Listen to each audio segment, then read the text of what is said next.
Sign रखने का recording करेगा तो हम 2 लोग कर सकते हैं। ठीक है, तो शुरू करते हैं। लिखो a sample of 1 mole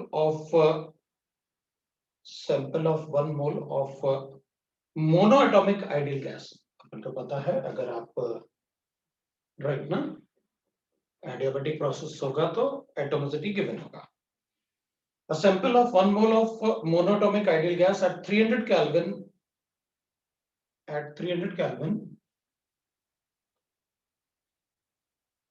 in a 10-liter piston fitted cylinder. In a 10-liter piston fitted cylinder. In a 10-liter piston fitted cylinder. Piston fitted cylinder. There is a 1 mole of a gas. T अपन को given है. Volume इधर अपन को given है, that is 10 liter.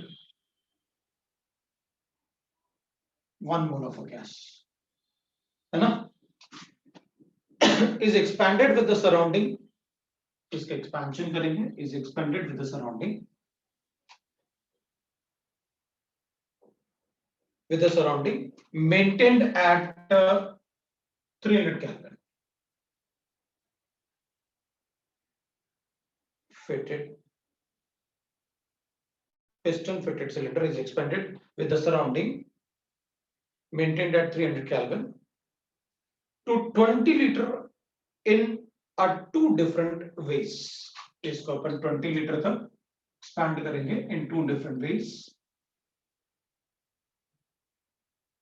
तो expand करते हैं 20 liter तक in a 2 different ways. ये क्वेश्चन अपन के सामने लिखा हुआ है, एक 1 मोल ऑफ गैस है, monatomic gas. 1 mole of monatomic gas, इसको 300 केल्विन पे था अपने पास, इसको वॉल्यूम V1 पे एक्सपैंड करते हैं so that the volume becomes double, volume double हो जाए। ठीक है ना, एट 300 केल्विन। 2 डिफरेंट वेज में, एक तो होगा अपने पास गिवन है adiabatically, reversibly and adiabatically. Reversibly and adiabatically. So एक तो ये हो जाएगा, और दूसरा अपन को गिवन है that is another way is irreversibly and obviously. So adiabatic at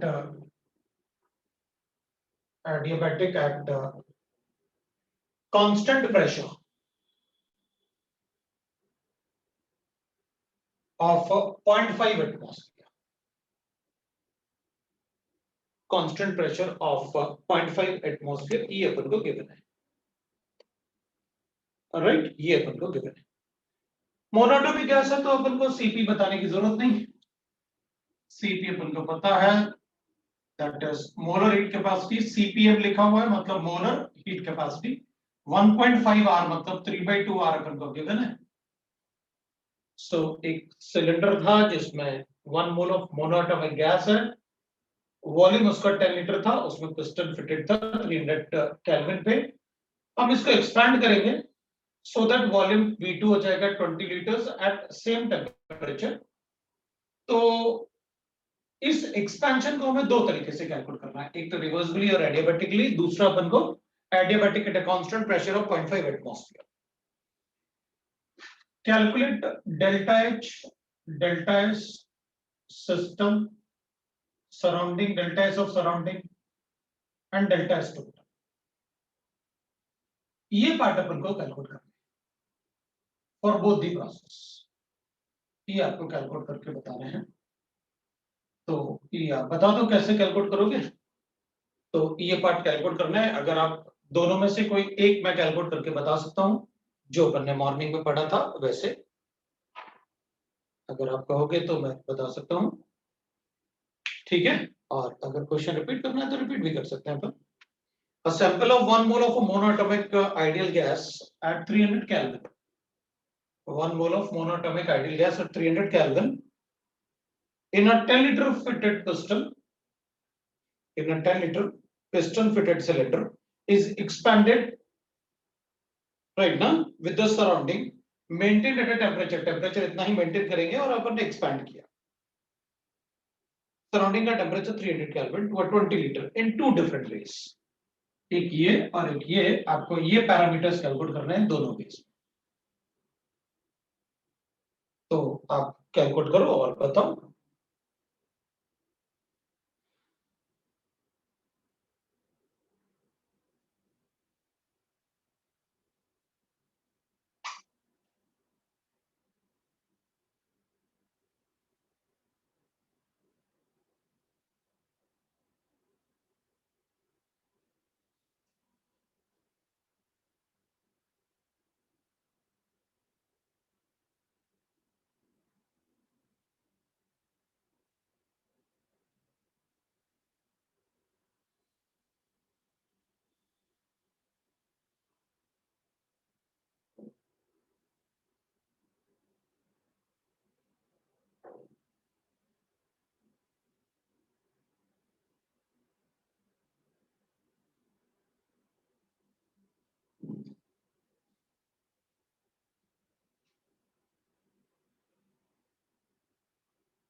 भाई अपना क्लास ना अब 1.5 आवर का है, तो एक बात को ध्यान रखना, अगर क्लास का जो टाइम होगा अपन उसी टाइम पे एग्जैक्ट टाइम पे शुरू कर दिया करेंगे।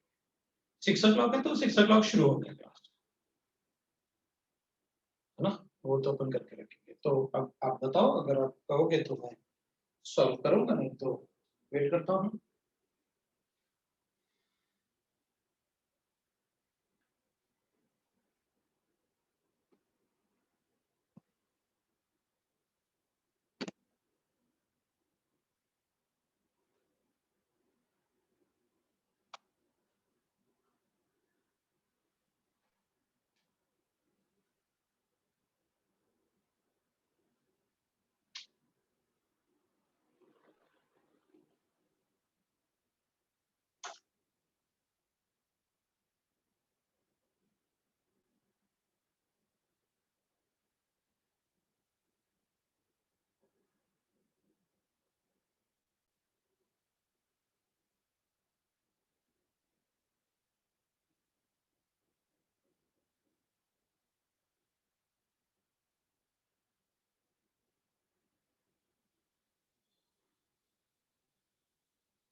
अच्छा देखो, अब मैं ना एक मतलब अपन, क्योंकि ये वेरी फर्स्ट क्वेश्चन है, मैं तुम्हें अप्रोच भी बताऊंगा और कैसे सॉल्व करना है वो भी बताऊंगा, ठीक है ना?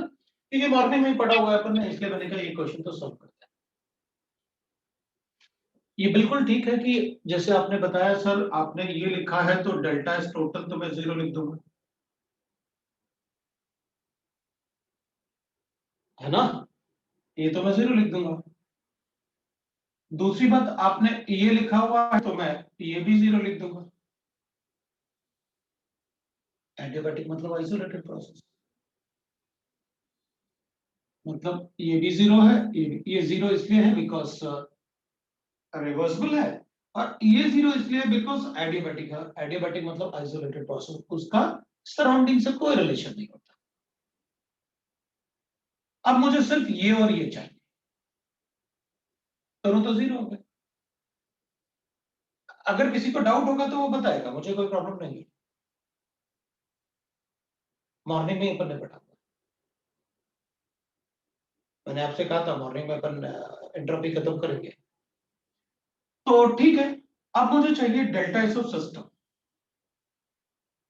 तो डेल्टा एस ऑफ सिस्टम अपन ने कहा था कि भाई देखो ये इक्वेशन सभी कंडीशन में वैलिड है, n CV ln of T2 by T1 plus n R ln of V2 by V1। अब अपन कहेंगे देखो भाई रिवर्सिबली और एडियाबेटिकली ये आपने मुझे दे रखा है, तो अगर मुझे इसमें डेल्टा एस कैलकुलेट करना है ना, क्योंकि सिस्टम के लिए अपन को कैलकुलेट करना होगा ना डेल्टा एस, तो अपन सिस्टम के लिए कैसे कैलकुलेट करेंगे, तो अपन कहेंगे पहले मुझे पता होना चाहिए T2। अब इसमें T2 तो मुझे पता ही नहीं, क्योंकि T1 तो मुझे पता है कि आपने एक्सपेंशन किया, तो मैं T2 चेक कर लेता हूं रिवर्सिबली। अब जब आपने टेम्परेचर को, इधर टेम्परेचर T अपन को गिवन है 300 केल्विन, वॉल्यूम भी गिवन है अपन को कितना होगा V1 टू V2, ये तो V2 20 है और V1 अपन को गिवन है R मोल्स गिवन है। तो अपन क्या करेंगे, अपन कैलकुलेट करेंगे। अच्छा दूसरी बात, मुझे T2 इसमें भी चाहिए, अब मुझे डेल्टा H भी कैलकुलेट करना है, तो डेल्टा H तो अपन कहेंगे आप कहीं भी कैलकुलेट करो, मुझे ऐसे ही कैलकुलेट करना होगा, ये calculate, that is delta H। और delta H of system, this equation is applicable in all conditions. जब आपने वॉल्यूम को डबल किया होगा तो टेम्परेचर ऑफ द सिस्टम भी तो चेंज हुआ होगा। देखो अपन ने कैसे कंफ्यूज किया उसने अपन को, उसने कहा कि जब हमने एक्सपेंशन किया तो सराउंडिंग टेम्परेचर 300 केल्विन था, बाद में भी टेम्परेचर 300 केल्विन है, तो हमें फर्क क्या पड़ता है, ये पूरा सिस्टम तो आइसोलेटेड है, अगर एडियाबैटिक है तो इसका बाहर से कोई रिलेशन ही नहीं। तो अपन कहेंगे फिर T2 कैसे कैलकुलेट करें, अगर ये T2 आ जाए तो अपना क्वेश्चन सॉल्व हो जाए, क्योंकि ये तो अपन को 300 गिवन है, ये अपन को पता है कितना। कैसे करेंगे अपन, अब वो चीज अपन कहेंगे देख भाई एक बात मुझे पता है, ये प्रोसेस है रिवर्सिबल प्रोसेस, है ना, ये प्रोसेस है रिवर्सिबल प्रोसेस। तो अपन कहेंगे देखो delta S of surrounding is 0, total is 0, तो आप ये कैलकुलेट करोगे ही क्यों, इसकी तो मुझे जरूरत ही नहीं है, वो क्यों, क्योंकि मैं इसको 0 लिखने वाला हूं, ये क्यों 0 होगा। तो अपन कहेंगे आप एक बार बताओ, मॉर्निंग में तो आपने बताया कि जितना वॉल्यूम बढ़ेगा उतना ही टेम्परेचर कम हो जाएगा, क्योंकि एक्सपेंशन से कूलिंग होता है। तो ये वाले पार्ट को और ये वाले पार्ट को आपने लिखा था ना मॉर्निंग में कि भाई डेल्टा एस टोटल क्या होता है, आपने बताया तो था मॉर्निंग में, delta S total is delta S of system plus delta S of surrounding होता है। आपके पास पता है आपको ये 0 है, ये 0 है, तो ऑब्वियस सी बात है इसको क्या होना चाहिए, अगर इन दोनों का सम 0 है तो अपन कहेंगे भाई इसको भी 0 आना चाहिए, फिर तो ये 0 कैसे आएगा, तो मॉर्निंग में बताया था ना आपने कि जितना वॉल्यूम एक्सपेंशन से, वॉल्यूम एक्सपैंड करने से एंट्रोपी बढ़ेगा, उतना ही एक्सपेंशन से टेम्परेचर कम होता है ना, तो उतना ही एंट्रोपी क्या हो जाएगा, कॉम्पनसेट हो जाएगा टेम्परेचर डिक्रीज होने से। क्योंकि वॉल्यूम वॉल्यूम बढ़ाने से अगर बढ़ेगा टेम्परेचर, अगर वॉल्यूम बढ़ाने से एक्सपेंशन करने से एंट्रोपी बढ़ेगा, तो एक्सपेंशन से कूलिंग होगा तो पार्टिकल पास आ जाएंगे, पास आएंगे तो उतना ही एंट्रोपी कम हो जाएगा, ये अपन ने मार्केट में पढ़ा। तो डेल्टा एस सिस्टम क्या हो गया, इसको भी कैलकुलेट करने की जरूरत नहीं पड़ी, ठीक है। अब अपन कहेंगे अच्छा ठीक है, अब एक बात है, ठीक है, तो आप डेल्टा एच तो कैलकुलेट करके बताओ, तो अपन कहेंगे डेल्टा एच में कैलकुलेट करके बता दूंगा, कोई प्रॉब्लम नहीं, ये T1 है। इसके लिए मुझे पता है एन, ये तो 7/2 R होगा, क्योंकि सीपी अपन को गिवन है, सीवी थोड़ी गिवन है 1 मोल का, so CP is equal to 7/2 R। T2 मुझे चाहिए और T1 300 केल्विन गिवन है। अब डेल्टा एच है तो T2 तो मुझे कैलकुलेट करना ही होगा, अगर मैं CP is equal to 5/2R, हाँ 5/2R ठीक है, 7/2 तो डायटोमिक के लिए हो जाएगा, तो अपन 5/2R लिख सकते हैं। अब एक बात देखो, आप T2 कौन सा प्रोसेस है, रिवर्सिबल, तो लिखो ना, क्या गिवन है आपको, वॉल्यूम चेंज की, तो अपन को पता है ना PV to the power of gamma is equal to constant for adiabatic process. मेरे पास वॉल्यूम गिवन है, प्रेशर को लिख देते हैं nRT upon V to the power of is equal to constant, इसका मतलब है इधर आ जाएगा V ऊपर आएगा, तो अपन क्या लिखेंगे, that will be equal to T V to the power of gamma -1 is equal to constant. चलो भाई कैलकुलेट करते हैं कैसे, अपन को पता तो है, इसको कैलकुलेट करना है तो अपन क्या करेंगे, T1 V1 is equal to T2 V2 और V का पावर क्या है गामा माइनस T2 मुझे कैलकुलेट करना है, T1 मुझे 300 गिवन है, V1 मुझे कितना गिवन था 10 और V2 20 to the power of gamma minus 1। Gas कौन सा है, मोनोटॉपिक, गामा कितना होगा 3/2, तो गामा को लिख देते हैं भाई 3, गामा कितना होगा 3/2 1.66, 1.66 मतलब 5/3, राइट ना। तो अपन लिखेंगे गामा 1.66 मुझे गिवन है, तो 1.66 अपन कैलकुलेट कर लेंगे उसको, तो ये T2 आ गया। अब अपन T2 कैलकुलेट कर लेंगे, ये 1.66 अपन को गिवन है, मतलब अब इसको फ्रैक्शन में लिखेंगे तो ज्यादा अच्छा है। तो मोनोटॉमिक गैस के लिए अपन लिखते हैं और कैलकुलेशन कर लेते हैं भाई, देख लो कितना आएगा अपन को, ये कितना आया वो चेक करके बता देते हैं। गामा इज इक्वल टू आ जाएगा अपने पास, ठीक है ना। तो यहां पर गामा आप कैलकुलेट कर लो T2 और बता दो, हो गया आपका क्वेश्चन। क्या किया अपन ने, रिवर्सिबल था इसलिए डेल्टा एस टोटल 0 है, एडियाबैटिक है तो सराउंडिंग हमेशा 0 रहेगा एडियाबैटिक में, क्योंकि वो तो आइसोलेटेड प्रोसेस होता है। किसी को डाउट नहीं, डेल्टा एस सिस्टम कितना होता है तो वो कैलकुलेट करेंगे तो अपन कहेंगे भाई देख, सराउंडिंग 0 है, टोटल भी 0 है, तो ऑब्वियसली बात है सिस्टम भी 0 होता है। मॉर्निंग में अपन ने चेक किया था, क्योंकि जितना वॉल्यूम एक्सपैंड करने से एंट्रोपी बढ़ेगा, टेम्परेचर कम होने से उतना एंट्रोपी कम हो जाएगा। तो this is equal to minus of this, morning में लिखा था, हो गया। तो ये भी आ गया अपने पास। अब डेल्टा एच कैलकुलेट करना है, डेल्टा एच थोड़ी 0 होगा, तो एंथैल्पी, टेम्परेचर चेंज होगा तो एंथैल्पी चेंज बताएंगे ना, हमने T2 कैलकुलेट किया। ये रिवर्सिबल के लिए यूज कर सकते हैं ना, ये इररिवर्सिबल के लिए यूज नहीं कर। सो अब अपन क्या करेंगे, तो अपन लिखेंगे इसमें that will be equal to T2 जो आता है इसमें, मतलब जैसा मुझे मतलब T2 का वैल्यू याद है कि मतलब इस क्वेश्चन में 189 केल्विन आना चाहिए, तो अपन 189 केल्विन लिख के और बता देंगे भाई ये कितना आ रहा है अपने पास, n is equal to 5/2 r, n तो 1 है अपने पास, और T2 is equal to 189 into -300 करके डेल्टा H नेगेटिव आया, इट इज एक्सोथर्मिक रिएक्शन, बता देंगे अपन भाई। सो डेल्टा H को लिख लेते हैं, जितना भी आएगा 5/2 r मतलब हो गया 2.5 r, तो 2.5 r का वैल्यू बाद में मल्टीप्लाई कर देंगे और डिफरेंस लेके आप आंसर बता, कितना होगा ये 189 मतलब 111 ना, मल्टीप्लाई कर देते हैं, इसको बना लेते हैं कितना किलो जूल्स में बता देते हैं, r का वैल्यू 8.314 डाल के और कोई आंसर बता देते हैं, तो ये अपना आंसर है। सो दैट इज वन आंसर। अब आते हैं अपन इररिवर्सिबल प्रोसेस पे, ये भी मैंने आपको मॉर्निंग में अभी आज ही पढ़ा करने, इसलिए थोड़ा इजीली अपन बता दें। अब अपन चेक करते हैं irreversible process, adiabatic and constant pressure irreversible process है ये, तो ठीक है भाई कोई बात नहीं, अपन मतलब अब इस ये वाला डेल्टा एच और ये वाला डेल्टा एच डिफरेंट होगा अपन को पता है। अब सबसे पहले अपन क्या करेंगे, अपन भाई वॉल्यूम तो अपन को पता ही है, एक बात अपन को पता है कि Q इज इक्वल टू होता है delta E plus W, delta E is equal to Q plus W मतलब माइनस डब्ल्यू, ये हो जाएगा अपने पास, ये अपन को पता। अब वैसे तो मैं एक बात कहूंगा कि ये देख के मुझे पता चल गया कि delta S of surrounding is equal to 0, वो मुझे कैलकुलेट करने की जरूरत नहीं, और डेल्टा एस टोटल जो होगा ना that will be greater than 0, ये अपन सबको पता है, मुझे बताने की जरूरत नहीं, अपन सबको पता है।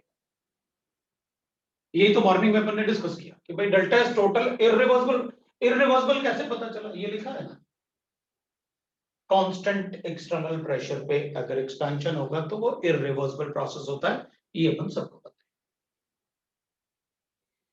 अब क्या करेंगे, अपन कहेंगे भाई Q is equal to delta E minus W है, तो अपन को पता है Q तो 0 होता है और डेल्टा E होता है n CV T2 minus T1, और वर्क डन क्या होता है minus minus of P external into V2 minus V1,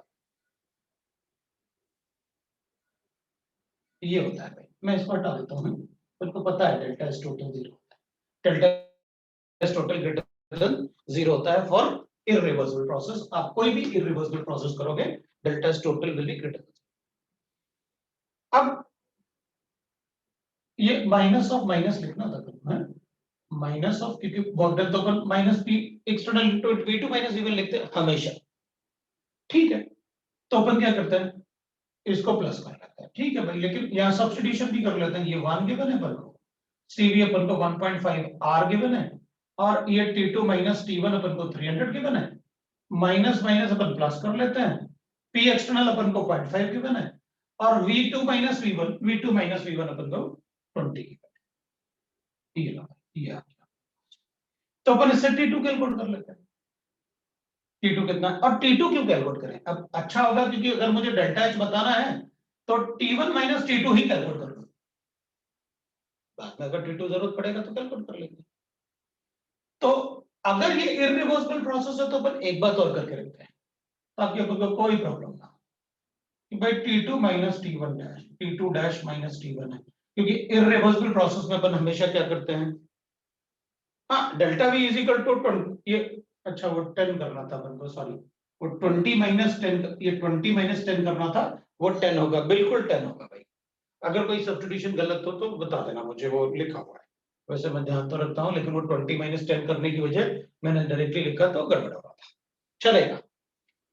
इसमें अगर अपन चेक करेंगे तो माइनस लिखना पड़ेगा क्योंकि इसको इधर लेके आए अपन, और इसमें 0.5 इंटू 10 डिवाइडेड बाय अपन को करना पड़ेगा 1.5, आर को लिख ही लेते हैं क्योंकि अपन को टेम्परेचर का डिफरेंस तो चाहिए है, तो 8.314 8.314 करेंगे तो अब थोड़ा सा कैलकुलेशन भी कर लेंगे अपन। अब कैलकुलेशन करेंगे तो वैल्यू जो आएगा T2 माइनस T1 का अपने पास, वो ये वैल्यू आ जाएगा अपने पास। तो एक बार मतलब आप चेक कर लो भाई कितना आएगा T2 डैश माइनस T1, है ना। अच्छा, और R का वैल्यू अपन ने क्या टेम्परेचर ले रखा है, ये तो अपन R को ऐसे भी तो ले सकते हैं भाई 0.081, क्योंकि इसको अपन ने लीटर्स में ले रखा है, तो ये तो 0.5 R है, 0.5 R है ना अपने पास, 1.5 R है, 0.0821 लेंगे तो टेम्परेचर आ जाएगा अपने पास, तो T2 केल्विन में आ जाएगा, इसलिए ले सकते हैं। अब जरा T2 देख लो कितना है अपने पास, ये T2 डैश माइनस T1 कितना है अपने पास, तो ये अपने पास आया होगा, इसको 1/12 करें, 12 ऊपर जाएगा तो डायरेक्टली आ रहा ना, इसलिए मैंने ऐसे किया, -40 केल्विन आ रहा है ना। तो इसको लिखेंगे अपन, ये -40 केल्विन आ रहा है, तो ये माइनस होगा तो इधर माइनस लिखेंगे, और T1 अपन को 300 लिख के बना है, तो अपने पास कितना आ जाएगा therefore T2 will be equal to कितना आ जाएगा अपने पास, T2 dash will be equal to 300 minus 40 Kelvin, मतलब इनिशियल ये 260 केल्विन आ गया अपने पास, ये लो भाई आ गया, the difference is -40, लिख लेंगे। अब क्या करें, कुछ नहीं, डेल्टा एच अपन को पता है कैसे कैलकुलेट करना है, डेल्टा एच तो मेरे पास ये आ गया NCP delta T, T2 minus T1, वो तो अपन को डायरेक्टली गिवन था, तो सीपी तो अपने पास गिवन है 1 इंटू 2.5 R, और T2 डैश माइनस T1 वो तो डायरेक्टली गिवन था अपने पास -40, ये लो अपना आंसर आ गया, डेल्टा एच आ गया एक पार्ट। बी पार्ट ये तो अपने पास आ ही गया था, अब अपन को चाहिए डेल्टा एच, ये सराउंडिंग तो 0 हो गया, डेल्टा एच भी कैलकुलेट कर लिया, अगर सिस्टम आ जाए तो टोटल बता देंगे, क्योंकि total will be equal to system plus surrounding, surrounding 0 है, जितना सिस्टम होगा उतना ही टोटल होगा। तो सिस्टम कैसे कैलकुलेट करेंगे मैं एक बार देख लूं कि किसी का कोई डाउट तो नहीं है, ठीक है ना। तो 25/3 ले सकते हैं, बिल्कुल ले सकते हैं, आर का वैल्यू बिल्कुल कोई प्रॉब्लम नहीं है। पी एक्सटर्नल को पास्कल में और वॉल्यूम को मीटर क्यूब में कन्वर्ट नहीं करेंगे, मैंने पी अब इसको लीटर्स एटमॉस्फेयर लिया ना, तभी तो इधर ये ले लिया, वरना अपन इसको लेते ना बिल्कुल लेते, वो एटमॉस्फेयर ले रहा था ना 0.5, इसलिए तो उसको गलत किया 8.314 को। अगर वरना इसको पास्कल में कन्वर्ट करते अपन, उसको मीटर क्यूब में अगर 8.314 लेते, इसलिए मैंने उसको कन्वर्ट किया। वो बिल्कुल ध्यान रखा था मैंने, ठीक है ना? ठीक है, तुमने पहले पूछा होगा इसलिए बाद में, राइट राइट, ठीक है। तो मैंने एक बार देख लिया, किसी को कोई डाउट तो नहीं है। अब अपन डेल्टा एस ऑफ सिस्टम, तो आपको पता है डेल्टा एस ऑफ सिस्टम क्या होता है। Delta S of system that is n cv ln of t2 by t1 minus t2 dash और प्लस कितना होता है nr ln of v2 by v1। चलो भाई ठीक है, डेल्टा एस ऑफ सिस्टम ये तो 1 है और cp अपन को 1.5 गिवन है, r और ln of t2 कितना है अपने पास, t2 पर ने कैलकुलेट किया 260 डिवाइडेड बाय t1 300 था, प्लस 1 इंटू आर तो अपन को गिवन है, इसको आर ही रखते हैं, बाद में कन्वर्ट कर लेंगे। ln ऑफ ये 20/10 है, सो 2r। लो फर्स्ट वाले में डेल्टा एच को delta U P delta we कर सकते हैं क्या, कर सकते हैं, लेकिन डेल्टा ई पहले कैलकुलेट करेंगे तो सी भी लिखना पड़ेगा ना फिर, ये है ना। और पी डेल्टा वी के लिए पी डेल्टा वी लिखोगे तो इररिवर्सिबल, जैसे डेल्टा लगाओगे तो इररिवर्सिबल जैसे होगा, तो बेटर है कि अपन डेल्टा ये डीएच जैसे कर लेते हैं कि भाई delta H is equal to CP into T two minus T one कर देते हैं, वो बेटर होगा, क्योंकि वर्क डन में प्रॉब्लम आएगा अपन को पी डेल्टा वी में, है ना। उसमें अपन को, क्योंकि एक्सटर्नल प्रेशर की बात नहीं कर रहा ना कहीं भी, उधर एक्सटर्नल प्रेशर की बात कर रहा है, इसलिए नहीं किया गया, इसलिए डायरेक्टली अपन ने फॉर्मूले से किया। अब अपन यहां पर लिख सकते हैं दैट इज इक्वल टू, बाकी आप कैलकुलेट कर लो, you will get the answer, delta S of system कितना हो, ठीक है ना। डेल्टा एस ऑफ सिस्टम अपन कैलकुलेट करके बता सकते हैं, so that is your answer, ठीक है ना। तो अपन क्या कर सकते हैं, डेल्टा एस टोटल जो होगा, अब ये तो सराउंडिंग 0 हो गया, अब ये वाला वैल्यू जितना आएगा उतना ही वैल्यू अपन डेल्टा एस टोटल बताएंगे, दैट इज ये अपना आंसर होगा, ठीक है। सो मेरे ख्याल से अब क्लियर हो गया होगा कि अपन को कैसे कैलकुलेट करना होता है in irreversible process and reversible process. भाई ये इक्वेशन तो अपन रिवर्सिबल में यूज करते हैं, लेकिन टेम्परेचर के लिए अपन ये इक्वेशन यूज कर सकते हैं। फर्स्ट वाले में कांस्टेंट प्रेशर माना है अपन ने, है ना, तो कांस्टेंट प्रेशर, बिल्कुल कांस्टेंट प्रेशर मान के ही तभी तो अपन वॉल्यूम बढ़ा रहे हैं, वॉल्यूम बढ़ा रहे हैं तो टेम्परेचर को चेंज कर रहे हैं, प्रेशर कांस्टेंट है तभी तो अपन ने इसको पी को चेंज कर लिया था, उसमें प्रेशर कांस्टेंट है, तो पी और टी में रिलेशन, टी और वी में रिलेशन से अपन ने कैलकुलेशन किया टेम्परेचर, ठीक है। तो अपन बता सकते हैं कि भाई what will be the calculations. अब थोड़ा सा और अपन क्वेश्चंस कर लेंगे, लेकिन उससे पहले मतलब थोड़ा सा फ्री एनर्जी और कैलकुलेट कर लेते हैं। Free energy hardly it will take 10 to 20 minutes, उसको खत्म कर देते हैं, फिर अपन कैलकुलेट कर लेंगे। फिर मैंने होमवर्क भी दिया था कि आज अपन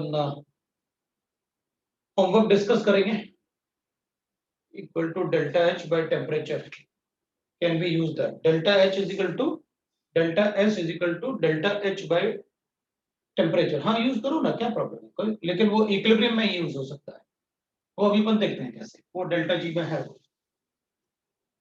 अपन फ्री एनर्जी लिखते हैं, जी से denote, this is the another thermodynamical function, the other thermodynamical function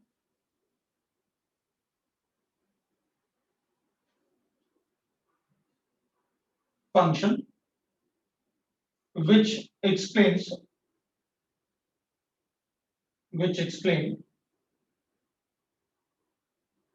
disorder।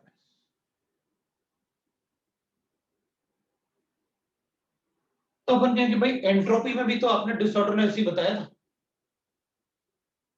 Entropy में भी तो अपन ने डिसऑर्डरनेस ही बताया था। हाँ बिल्कुल, इसमें भी अपन डिसऑर्डरनेस ही एक्सप्लेन करेंगे। तो फॉर अ स्पॉन्टेनियस प्रोसेस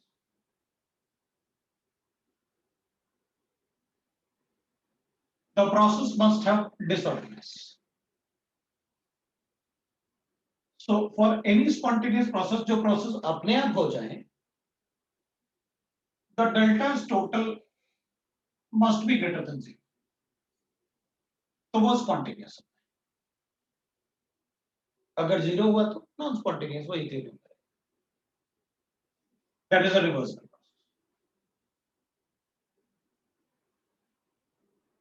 तो अपन लिख सकते हैं, we know that delta S total is equal to होता है delta S of system plus delta S of surrounding. That must be greater than 0 for a spontaneous process. तो अपन इसको ऐसे लिख सकते हैं, delta S of total will be equal to delta S of system. मैं delta S of system को surrounding को ऐसे भी लिख सकता हूँ, delta H of surrounding divided by T of surrounding greater than 0.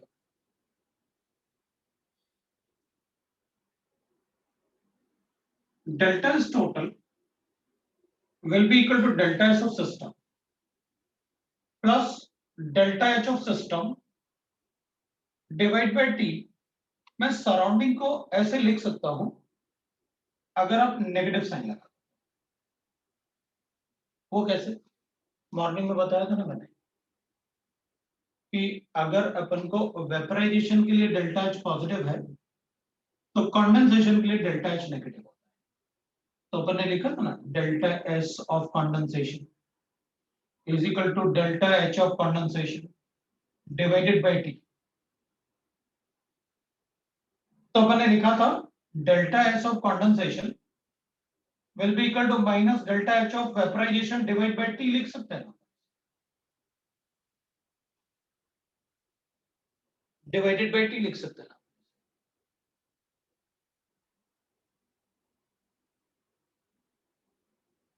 Lecture lag हो रहा है क्या?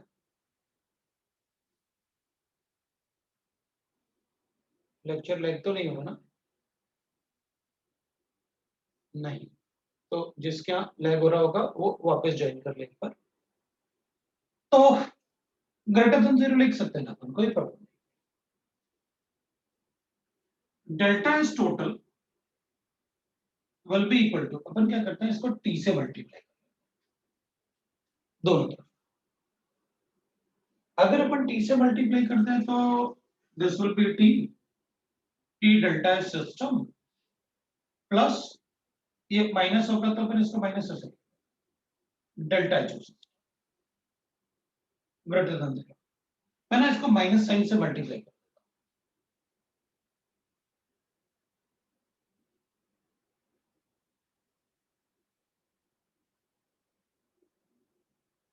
ऑन बोथ साइड, ऑब्वियसली बात है। तो इसको मैं लिख सकता हूं minus T delta S total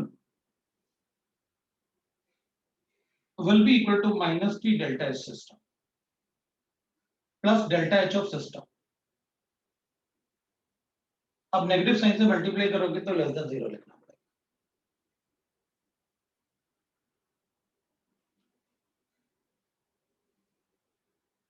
इस इक्वेशन को अपन ऐसे लिख सकते हैं minus T delta S total T delta S total will be equal to delta H of system plus minus T delta S of system less than 0. ये मेरे पास equation 1 है। Comparing this equation with Gibbs equation,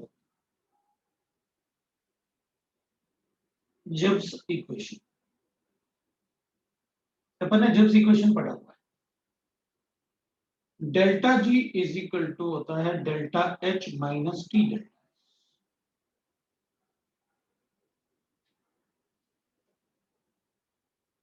तो अपन क्या कहेंगे, अपन कहेंगे देखो अगर हम इन दोनों इक्वेशन को कंपेयर करें तो मैं लिख सकता हूं delta G is equal to होता है that is minus T delta S to.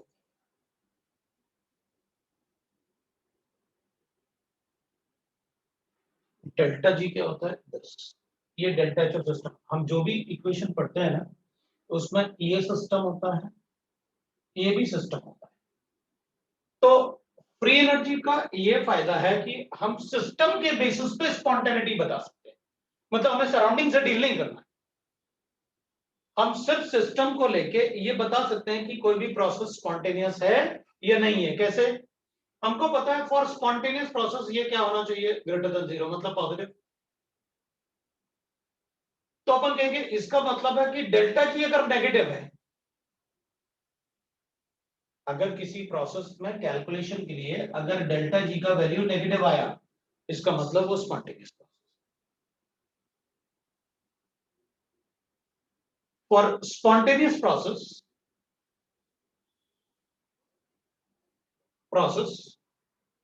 delta S total is greater than zero, therefore delta G is less than। अगर किसी प्रोसेस के लिए delta S total greater than zero होता है, अभी अपन ने कैलकुलेट किया तो वो इरिवर्सिबल प्रोसेस है और वो स्पॉन्टेनियस प्रोसेस है, वो अपन ने एक्सप्लेन किया लास्ट में।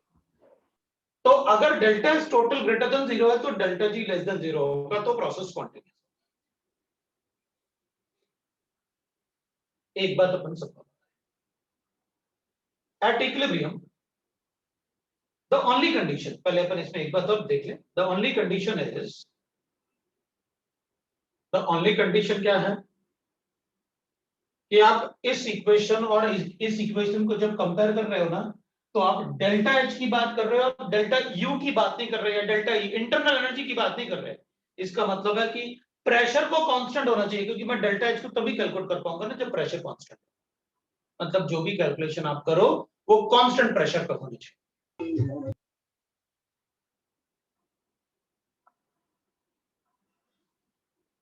है ना। वो किस पे होना चाहिए अपन को, कांस्टेंट प्रेशर पे होना चाहिए। तो अपन लिख सकते हैं भाई ठीक है, अपन बताएंगे भाई कांस्टेंट प्रेशर पे होने चाहिए, तो अपन को कैसे कैलकुलेशन करना है वो अपन को पता है, राइट। तो अपन ये बोल सकते हैं कि भाई मतलब कि कांस्टेंट प्रेशर पे अपन क्या क्या बता सकते हैं। Everybody got it? ठीक है। The only condition is the pressure and temperature must be constant, must be constant, ये कंडीशन, मतलब अपन को क्वेश्चन में ये गिवन होना चाहिए कि प्रेशर और टेम्परेचर दोनों कांस्टेंट है। तो अपन कहेंगे कोई बात नहीं, अगर प्रेशर और टेम्परेचर दोनों कांस्टेंट है तो ठीक है, दोनों को कंपेयर करके अपन बता सकते हैं, कोई प्रॉब्लम नहीं है अपन को, राइट। तो अपन ये बता सकते हैं और अपन बोल सकते हैं कि भाई अपन को कैसे बताना है कि what will be the conditions. तो अगर अपन ये बता पाए कि भाई व्हाट आर द कंडीशन जिसमें अपन मतलब ये बोल सकते हैं कि व्हाट आर द,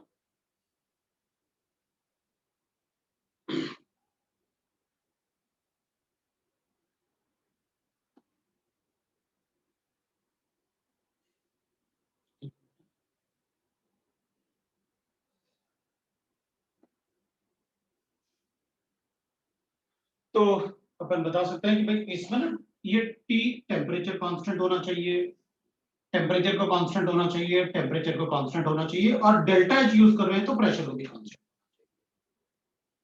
वो कांस्टेंट वाली बात अपन क्या क्या कांस्टेंट,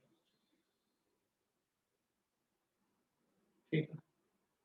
चलो दूसरी बात, अपन सबको पता है eight equilibrium state, at equilibrium क्या होता है, तो अपन कहते हैं भाई इक्विलिब्रियम पे तो डेल्टा जी जीरो होता है, अगर डेल्टा जी जीरो होगा तो अपन कहेंगे delta H will be equal to T delta S, मतलब मैं लिख सकता हूं T will be equal to that is what delta H upon delta H, मतलब this is a equilibrium temperature. तो इसको अपन बता देंगे this is a equilibrium temperature, that will be the equilibrium temperature. So अपन बता सकते हैं what will be the equilibrium temperature. Next we can write is, इसमें इस इक्वेशन को अपन ध्यान रखेंगे, अपन को पता है कि भाई डेल्टा जी जो होता है उसमें टोटल डेल्टा एस होता है। तो अपन एक बार क्या करेंगे, इसका और इसका सिग्निफिकेंस देख लेते हैं, what is the significance of that equation. तो दैट इज द इंपॉर्टेंस, अपन कहेंगे भाई कि इंपॉर्टेंस इज दैट कि हमें स्पॉन्टेनिटी एंट्रोपी से भी बता सकते हैं और फ्री एनर्जी से भी बता सकते हैं। फ्री एनर्जी का यह फायदा होता है, फ्री एनर्जी का अपन को यह फायदा होगा कि इसमें हम सिर्फ सिस्टम से डील करके ये बता सकते हैं कि प्रोसेस स्पॉन्टेनियस होगा या नहीं होगा। लेकिन एंट्रोपी में अपन को क्या करना पड़ रहा था, एंट्रोपी में अपन को सिस्टम से भी डील करना पड़ रहा था और सराउंडिंग से भी डील करना पड़ रहा था। अपन को सिस्टम से भी डील करना पड़ रहा था और सराउंडिंग से भी डील करना पड़ रहा था इन दैट पार्ट। ठीक है, तो अपन को पता चल गया भाई कैसे क्वेश्चन करना है अपन को, राइट। तो अपन बता सकते हैं। Next is we can write is,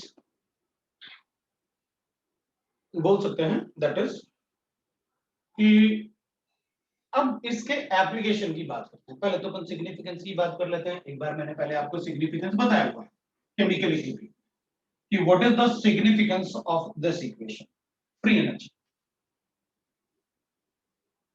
तो फ्री एनर्जी जो होता है ना, generally we write that application, free energy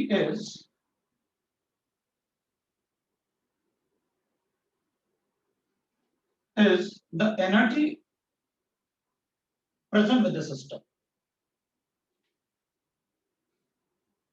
present with the system to do the useful work, with system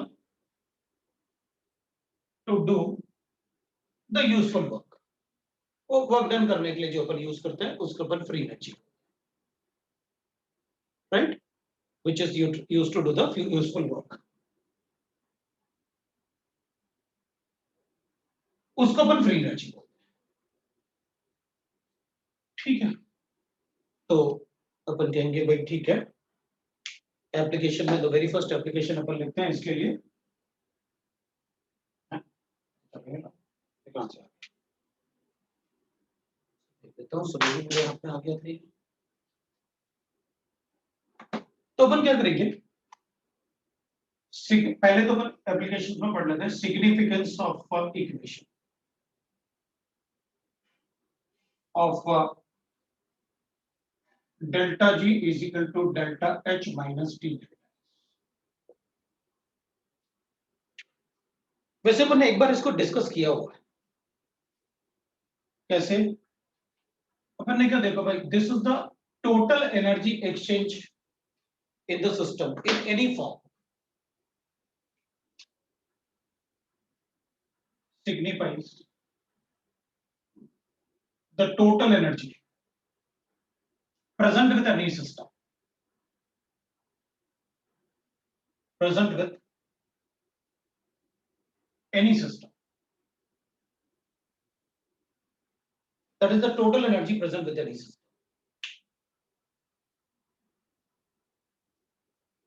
and this signifies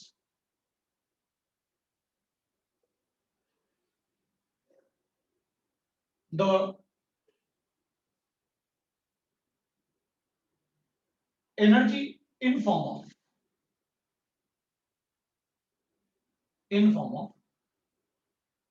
disordered manner, जो disorder manner में। ठीक है, तो this is the energy which is present in form of disorder. Actually work done हम सिर्फ उस energy से कर सकते हैं जो ऑर्डरली मैनर में होगा, ये तो डिसऑर्डर में। So this signifies the energy present with system in orderly manner, जिसको अपन वर्क डन में यूज कर सकते हैं, जिसको अपन वर्क डन के लिए यूज करेंगे। ठीक है, अब देखो वी नो दैट अगर मान लो किसी सिस्टम के लिए अपन एक ऐसे पार्ट लिख लेते हैं इस इक्वेशन में, हमें एक बात पता है कि अगर ये वैल्यू नेगेटिव होगी तो स्पॉन्टेनियस है, ये वैल्यू अगर पॉजिटिव होगी तो नॉन स्पॉन्टेनियस है, और जीरो होगा तो इक्विलिब्रियम में।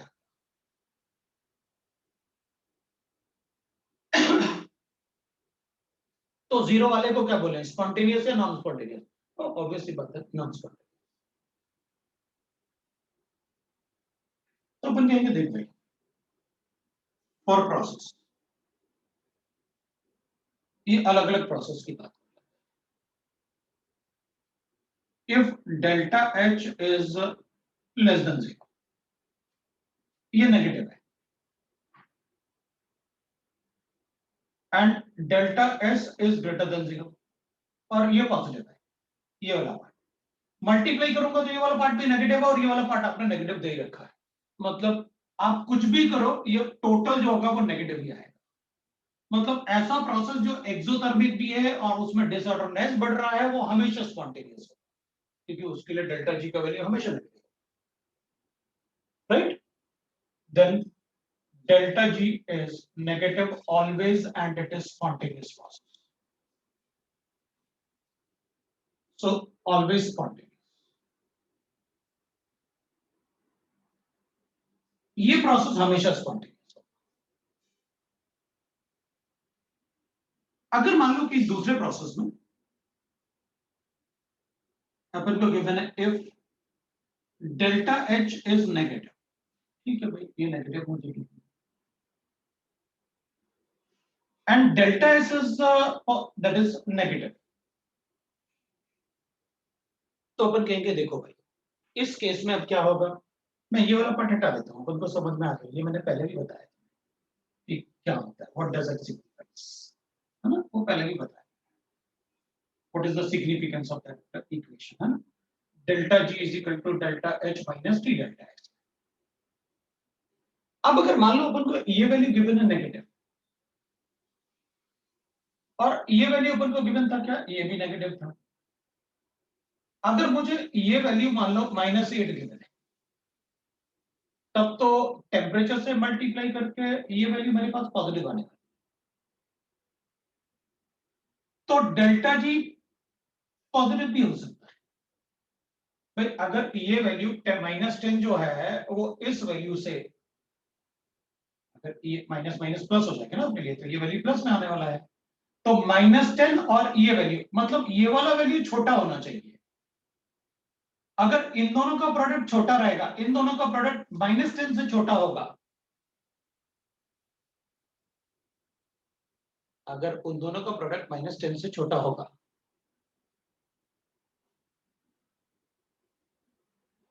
तो ही अपन कहेंगे वो एक्सोथर्मिक, वो स्पॉन्टेनियस रिएक्शन है। तो डेल्टा जी अगर नेगेटिव रखना है तो भाई टेम्परेचर को कम रखना, लोअर टेम्परेचर पे it will be the spontaneous. So then delta G is negative only at low temperature. At low temperature. तो टेम्परेचर को अपन को कम करना पड़ेगा, मतलब वो ऐसे कंडीशन अपन से पूछ सकते हैं कि बताओ ये नेगेटिव है, ये भी नेगेटिव है, तो बताओ कब स्पॉन्टेनियस हो सकता है रिएक्शन, तो अपन कहेंगे लोअर टेम्परेचर।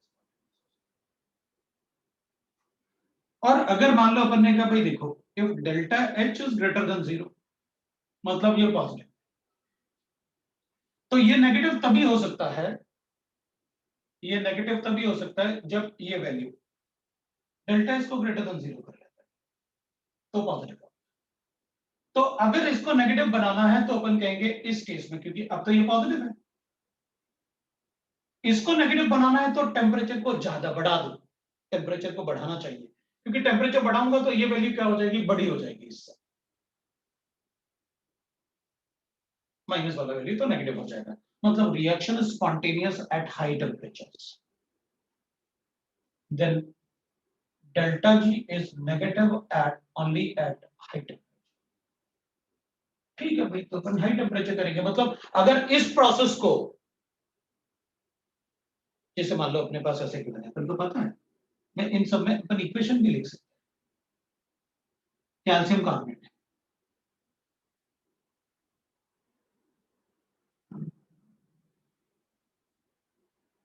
अब देखना अपन क्या करेंगे, इस प्रोसेस को देख के मैं ये बता सकता हूं ये सॉलिड है, बगैर टेम्परेचर हाई करे ये डिकम्पोज नहीं होगा, all decomposition reactions are endothermic, मतलब डेल्टा एच पॉजिटिव है, राइट, इसके लिए delta H positive.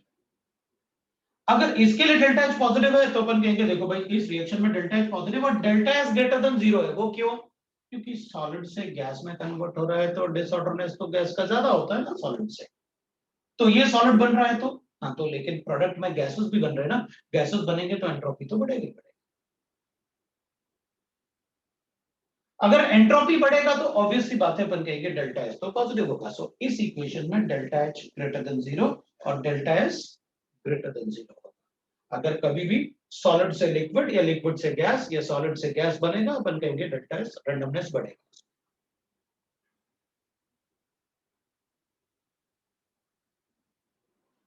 Delta S greater than zero, ठीक है ना, तो अपन कहेंगे उसमें डेल्टा जैसे, और डिकम्पोजिशन रिएक्शन में हमेशा delta S greater than zero, N2 plus 3H2 है तो अपन बताएंगे भाई ये तो सारे गैसेस हैं, फिर कैसे बताएंगे, हाँ तो मोल्स बढ़ रहे हैं ना, नंबर्स बढ़ रहे हैं ना, यहाँ पर दो अमोनिया थे, यहाँ पर चार पार्टिकल बनेंगे तो disorderness number of ways of arrangement बढ़ेगा,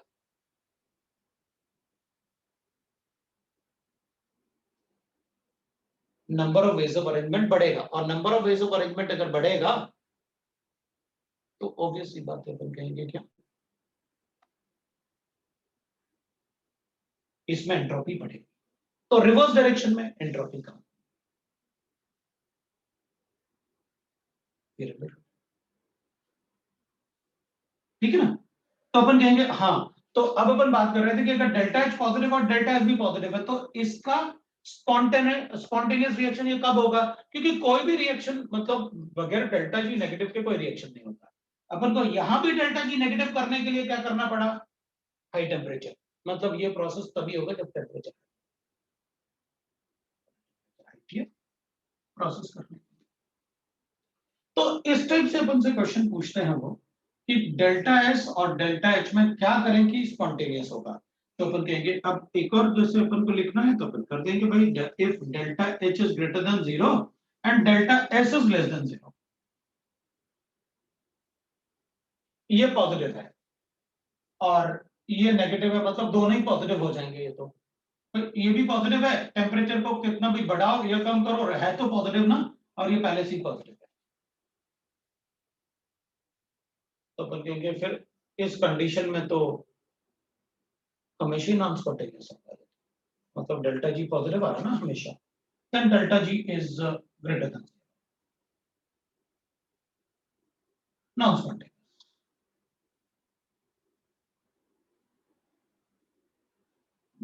फिर उस प्रोसेस को अपन नॉन स्पॉन्टेनियस प्रोसेस बोलते हैं, that process will be called as non spontaneous process, बता देंगे भाई नॉन स्पॉन्टेनियस प्रोसेस, ठीक है, तो अपन नॉन स्पॉन्टेनियस प्रोसेस बता सकते हैं, तो एक तो ये सिग्निफिकेंस है, दूसरा सिग्निफिकेंस देखते हैं इस पे एक एग्जांपल, सपोज एक एग्जांपल, एक क्वेश्चन भी हो जाएगा example, calculate that the decomposition of magnesium oxide और डिकम्पोजिशन की जगह मैं रिएक्शन रिडक्शन लिख, क्योंकि ऑक्साइड है तो रिडक्शन की बात करेंगे। Reduction of magnesium oxide with carbon atom is spontaneous or not? If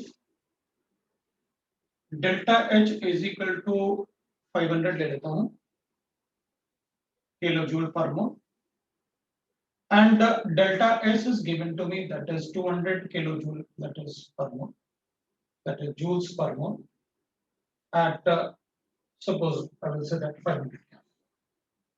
ये मुझे बताना कि ये स्पॉन्टेनियस होगा कि नहीं।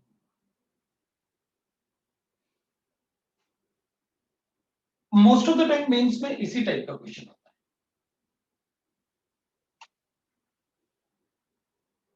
आंसर लिख लेते हैं, delta G is equal to delta H minus T delta S कर लेते हैं। तो डेल्टा एच मुझे गिवन है 500 माइनस टी अपन को 500 गिवन है, मल्टीप्लाई बाय अपने पास 200 गिवन है और इनटू 10 की पावर माइनस 3 करना होगा, क्योंकि ये किलो जूल्स है, मुझे इसको भी किलो जूल में कन्वर्ट करना होगा।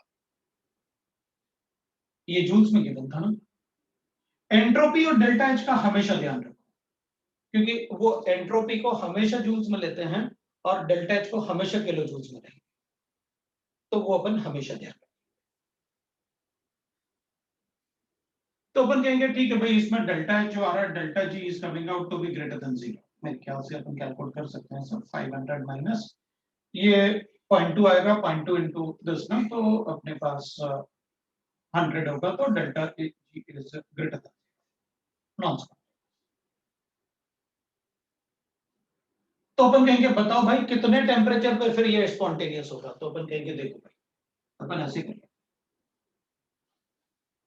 और रिएक्शन आपका ये है, मैग्नीशियम ऑक्साइड का अगर कार्बन से रिएक्शन करेंगे तो जनरली इक्विलिब्रियम में होता है, लेकिन अपन कहेंगे ठीक है, अपन क्या करते हैं कि डेल्टा जी आपको नेगेटिव बनाना है। तो अपन कहेंगे देखो, अगर हम इक्विलिब्रियम की बात कर लें तो आप यही तो चाहते हो कि this is less than this, तो हो जाएगा ना आपका काम, हो जाएगा ना अपना काम।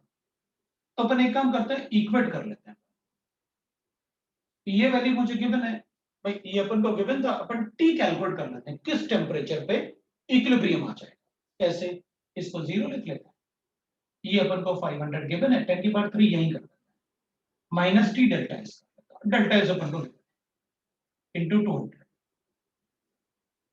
तो अपन लिखेंगे भाई T will be equal to that is 5000 into 10 की पावर 3 डिवाइडेड बाय 200 कर लेते हैं, तो टेम्परेचर आ गया। ये पर कैंसिल करते हैं, 2.5 करते हैं और 2500, मतलब इतने केल्विन पे रिएक्शन इक्विलिब्रियम में आएगा। अगर इससे ज्यादा टेम्परेचर हुआ तो डेल्टा जी नेगेटिव हो जाएगा। मतलब ये दोनों इक्वल हो गए कब, अगर इसको आप 2500 केल्विन लोगे तो, और उससे ज्यादा अगर टेम्परेचर बढ़ा होगा तो डेल्टा जी नेगेटिव, डेल्टा जी नेगेटिव होगा तो reaction spontaneous, that is spontaneous. ठीक है ना।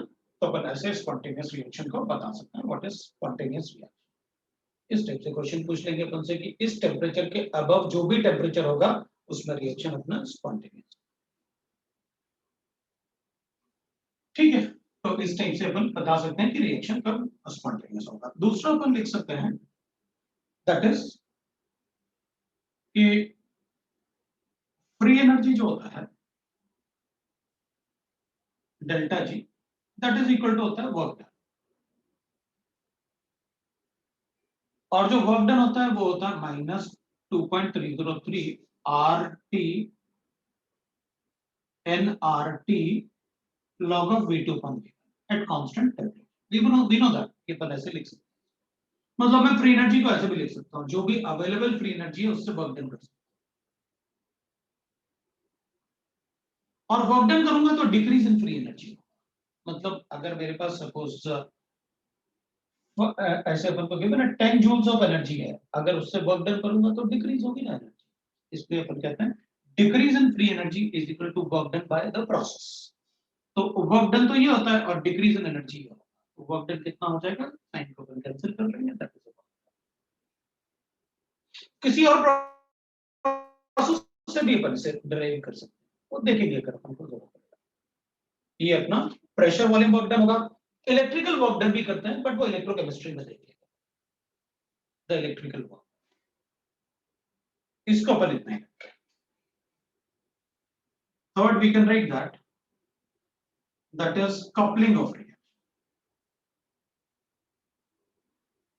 coupling of reaction, coupling of reaction में क्या होता है, जैसे अपन ले लेंगे, राइट, मेरा वीडियो बीच बीच में लैग हो रहा है क्या,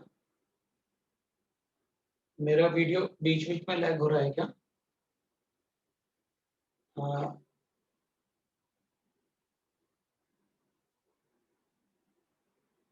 ब्लर हो रहा है, लैग हो रहा है,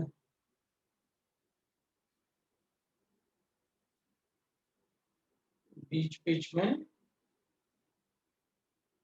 ब्लर हो रहा है, नहीं लैग हो रहा है, बीच बीच में ब्लर हो रहा है, अच्छा लैग नहीं हो रहा है, ठीक है अभी ठीक है, ये सर लैग हो रहा है, बीच बीच में थोड़ा लैग हो रहा है, अच्छा ठीक है, रुको फिर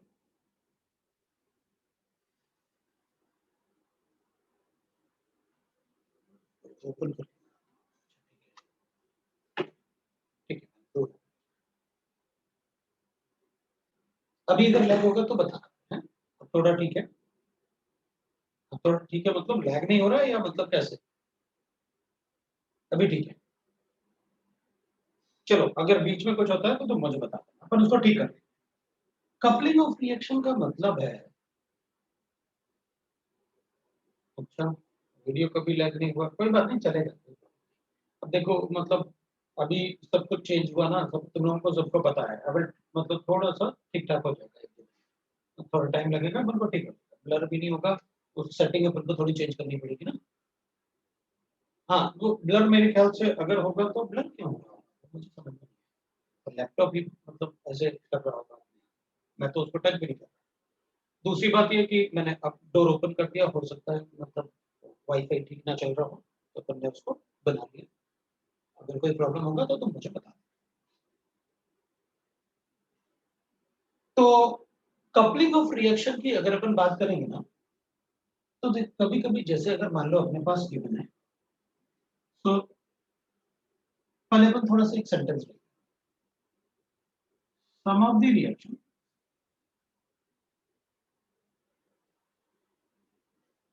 सम of the reactions have delta G greater than 0, मतलब नॉन स्पॉटिंग, नॉन स्पॉटिंग अपन उसको non spotting,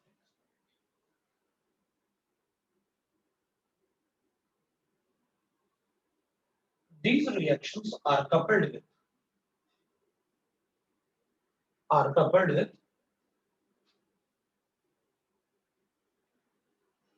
with these reactions are coupled with other reactions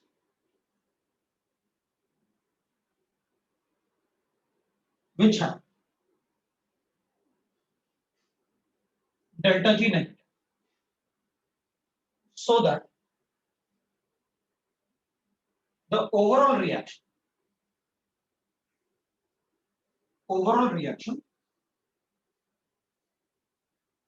becomes negative. तो देखते हैं ऐसे रिएक्शन में कब होगा, ठीक है ना, ये रिएक्शन में कब होगा वो देखते हैं।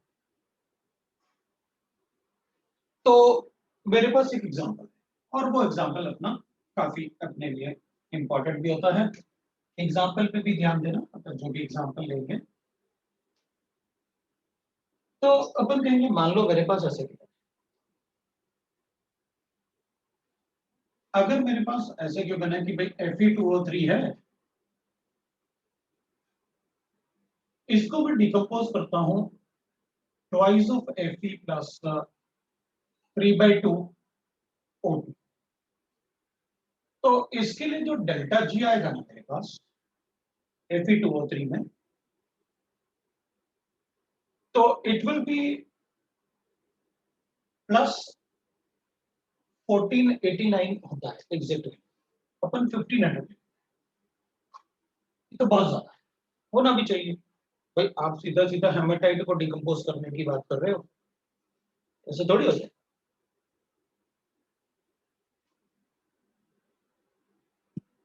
तो इसमें तो पॉसिबल नहीं है। तो अपन क्या करेंगे, अपने पास एक दूसरा रिएक्शन, अपन को पता है अगर मैं इसको ऐसे कन्वर्ट करूं तो इसके लिए डेल्टा जी जो होगा ना that will be equal two plus ये माइनस 515 किलो जूल। अपन क्या करेंगे, इस रिएक्शन को इस रिएक्शन के साथ कपल्ड करते हैं। पहले इसको 3 से मल्टीप्लाई करते हैं। 3 से क्यों मल्टीप्लाई करेंगे, ताकि ये और ये कैंसिल, ये भी 3/2, ये भी 3/2। तो अपने पास क्या आ जाएगा, अपन कहेंगे जो ओवरऑल डेल्टा जी आएगा दोनों को ऐड करने से, वो अपने पास आएगा Fe2O3 plus thrice of CO। ये वाला पार्ट तो कैंसिल हो जाएगा, क्या बचेगा अपने पास, ट्वाइस ऑफ Fe मिलेगा प्लस ये 3CO2, और डेल्टा जी क्या आ जाएगा, इसको आप 3 से मल्टीप्लाई करोगे और इन दोनों को ऐड करोगे,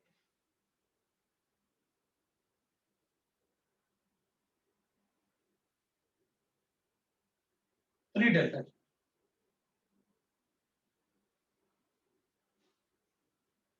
रिएक्शन बिकम्स स्पॉन्टेनियस। तो आयरन का जो रिडक्शन होता है ना आयरन ओर का, iron ore can be reduced by carbon monoxide. वो क्यों, क्योंकि कार्बन मोनोऑक्साइड जो है वो कार्बन डाइऑक्साइड में जब कन्वर्ट होगा तो रिएक्शन स्पॉन्टेनियस हो जाएगा। तो ये रिएक्शन तो नॉन स्पॉन्टेनियस, हमने क्या किया, ऐसे रिएक्शन से कपल्ड किया इसको जिससे कि दोनों रिएक्शन को कपल्ड करने से ओवरऑल रिएक्शन क्या हो जाएगा, नेगेटिव। अगर उसके लिए डेल्टा जी नेगेटिव होगा तो वो रिएक्शन क्या हो जाएगा, इजीली। तो इसको कहते हैं कपलिंग ऑफ रिएक्शन, रिएक्शन को कपल्ड करके डेल्टा जी को नेगेटिव बना देना, तो रिएक्शन क्या हो जाएगा, स्पॉन्टेनियस, फिर वो reaction easily, that is called coupling. फिर अपन इक्विलिब्रियम रिएक्शन की बात कर लेते हैं। इक्विलिब्रियम रिएक्शन में अपन ने काफी कुछ पढ़ रखा है ऑलरेडी, केमिकल इक्विलिब्रियम में मैंने आपको बताया है ना, अपन ने काफी कुछ पढ़ रखा है। जैसे अपन ने लिखा हुआ है डेल्टा जी फॉर रिएक्शन, कैसे कैलकुलेट करते हैं अपन, तो अपन कहते हैं भाई delta G not of any reaction is summation of delta G not of the, वो रिएक्टेंट प्रोडक्ट के लिए गिवन होना चाहिए, of the product each product minus summation of the delta G, the free energy of each reactant। ये question में given. We used to say that कि भाई delta G is equal to होता है minus RT ln of QC and delta G naught is equal to होता है minus RT ln of KC।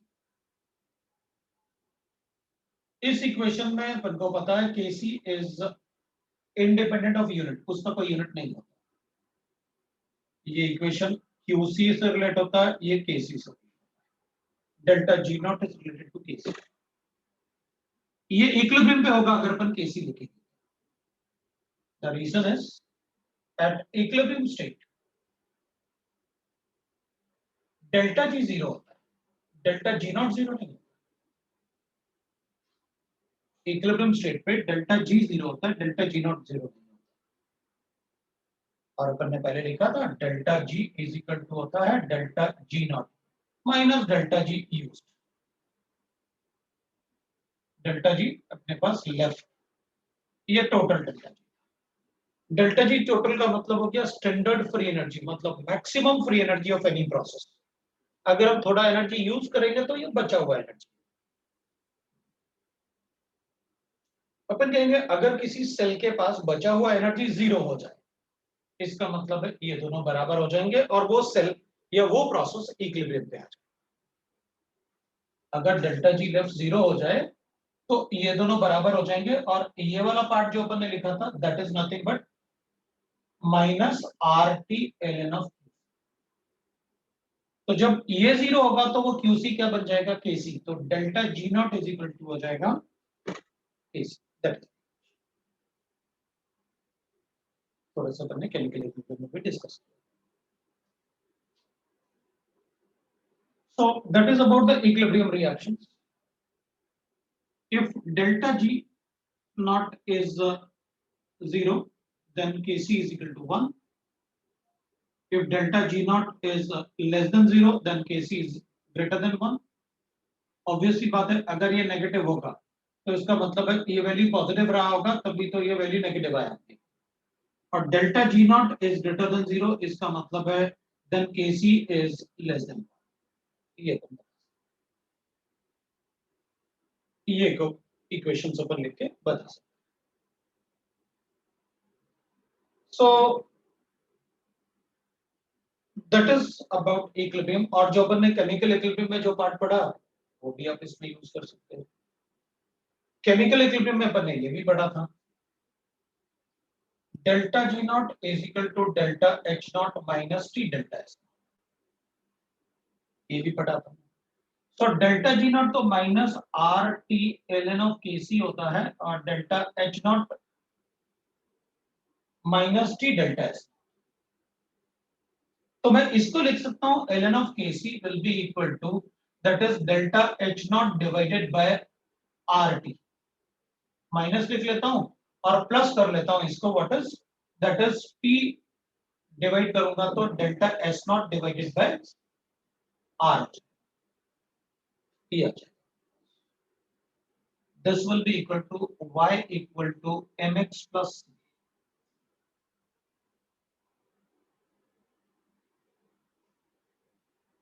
अगर हम टेम्परेचर चेंज करेंगे तो केसी चेंज होता है, बाकी सब constant.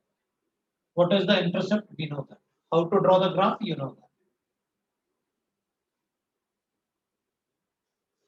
So we are able to write that अगर हम कोई ग्राफ वगैरह ड्रॉ करेंगे तो उस ग्राफ में what is that ln of KC, और अगर अपन ड्रॉ करेंगे 1/t का ग्राफ तो we know that what we have to write, the slope is negative, so the slope will be equal to that is minus delta h upon r, and delta s naught upon r is the intercept वो अपन बना सकते।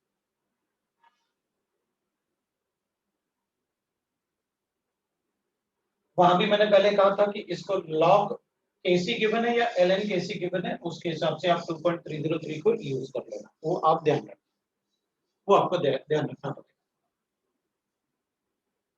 Right. So we can write like this, ये आपका free energy. अब अपन question solve कर सकते हैं free energy पर। फ्री एनर्जी से रिलेटेड जितने भी क्वेश्चंस होंगे अपन सॉल्व कर सकते हैं, और यहां अपन बोल सकते हैं कि आपका फ्री एनर्जी वाला पार्ट खत्म हो गया। थर्ड लॉ ऑफ थर्मोडायनेमिक्स का एक सेंटेंस होता है बस, थर्ड लॉ ऑफ थर्मोडायनेमिक्स ऐसा कुछ भी नहीं होता, उसमें एक सेंटेंस होता है third law of thermodynamics.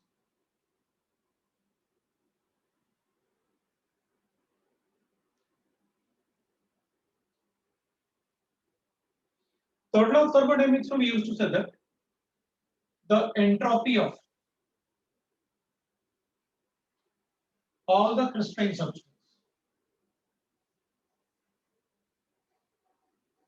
substance is equal, so that it is equal to 0 at absolute temperature। ये थर्ड लॉ ऑफ थर्मोडायनेमिक्स बस कि भाई एब्सोल्यूट टेम्परेचर पे सभी क्रिस्टलाइन सब्सटेंस का एंट्रोपी 0 होता है, and that is equal to 0।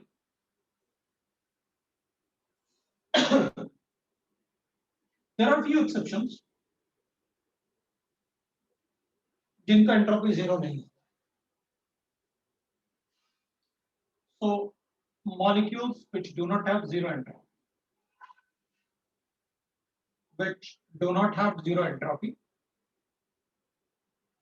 have zero entropy even at absolute temperature, 0 Kelvin. उसमें तो लिख सकते हैं NO, N2O, कार्बन मोनोऑक्साइड. वैसे तो पता है ये तीन ऑक्साइड जो है आपने न्यूट्रल ऑक्साइड भी बता रहे. व्हाट आर न्यूट्रल ऑक्साइड्स, उसमें ये तीनों गैसेस आप बताते हैं neutral oxide gas. Not telling कि न्यूट्रल ऑक्साइड गैसेस जो होते हैं वो उनका एंट्रोपी जीरो नहीं होता. बाय चांस वो एग्जांपल में आता. फिर जो विंडो ग्लास होता है that is a super cooled liquid. अब आप ग्लास को 0 डिग्री 0 केल्विन पे भी लेके जाओगे तो वो ग्लास ही रहेगा.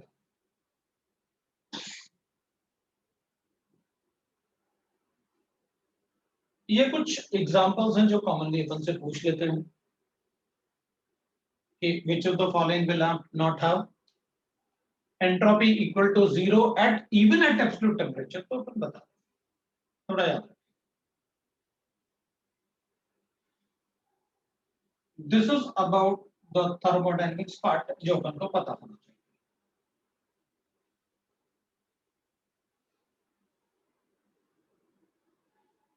अब फर्स्ट लॉ ऑफ थर्मोडायनेमिक्स में अपन ने सेकंड एक्सरसाइज 2 डिस्कस किया या नहीं किया ये बताओ.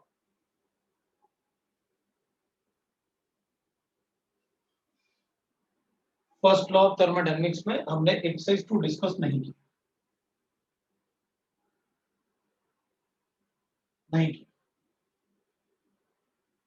तो थर्मोकेमिस्ट्री, लेकिन मैंने ये होमवर्क दे रखा ऑलरेडी था. थर्मोकेमिस्ट्री में एक्सरसाइज 1 का P1 एंड 2 ये आपका होमवर्क है. और सेकेंड लॉ में एक्सरसाइज 1 का P1 एंड 2 ये आपका होमवर्क नेक्स्ट क्लास. अभी ओसी का भी होमवर्क है अपने पास. अभी आपका स्कूल नहीं है. Everybody is promoted. 10th भी आज प्रमोट कर दिया उन्होंने सीबीएसई. तो इस बात को ध्यान रखो कि अगर थोड़ा सा अपन मेहनत करेंगे ना तो काफी अच्छा हो जाएगा. पेंडेमिक का सिचुएशन है बड़ा, मतलब समझ में नहीं आ रहा क्या चलेगा. तो थोड़ा सा मतलब अगर अपन मेहनत करते हैं तो बहुत अच्छा करता है.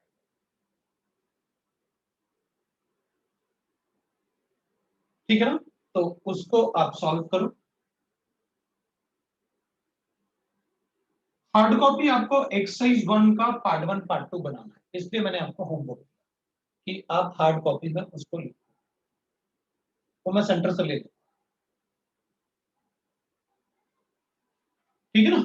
तो अपन आप उसे थोड़ा चेक कर लो. ठीक है. तो चलो फिर आज इतना ही पढ़ते हैं. नेक्स्ट टाइम अपन ये होमवर्क डिस्कस करेंगे.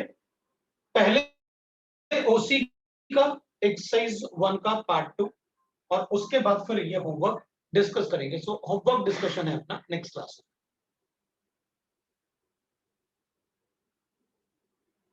ठीक है.